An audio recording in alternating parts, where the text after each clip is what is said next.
بسم اللہ الرحمن الرحیم سبحانک لا علم لنا الا ما علمتنا انک انت العلیم الحکیم۔ تمام ناظرین کو ہدایت اسلامک ٹیچنگ چینل پر خوش آمدید کہتا ہوں۔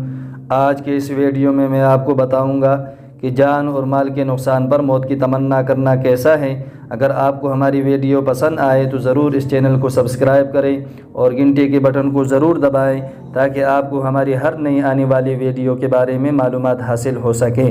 عن انس رضی اللہ تعالی عنہ قال قال رسول اللہ صلی اللہ علیہ وسلم، حضرت انس رضی اللہ تعالی عنہ سے روایت ہے کہ امام الانبیاء علیہ السلام نے فرمایا، لا یتمنین احدکم الموت لضر نزل به، تم میں سے کوئی بھی کسی مصیبت کے آ جانے کی وجہ سے موت کی تمنا اور خواہش نہ کرے۔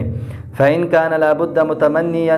اگر اسے ضرور ہی موت کی خواہش کرنا ہو، فلیقل، تو کہے، اللہم احینی ما کانت الحیات خیرا لی، اے اللہ جب تک میرے لیے زندگی بہتر ہو مجھے زندہ رکھ، وتوفنی اذا کانت الوفات خیرا لی، اور جب میرے لیے وفات بہتر ہو تو مجھے وفات دے دے۔ ہمیں بھی چاہیے کہ ہم اپنی زندگیوں سے تنگ آ کر کبھی بھی موت کی تمنا نہ کریں، اور اگر کرنا بھی ہو تو انہی الفاظ کے ساتھ کریں کہ اے اللہ جب تک ہمارے لیے زندگی بہتر ہو تو ہمیں زندہ رکھ، اور جب ہمارے لیے موت بہتر ہو تو ہمیں موت دے دے۔ اللہ جل جلالہ ہمیں صحیح معنوں میں ان احادیث کو سن کر اس پر عمل کرنے کی توفیق عطا فرمائے۔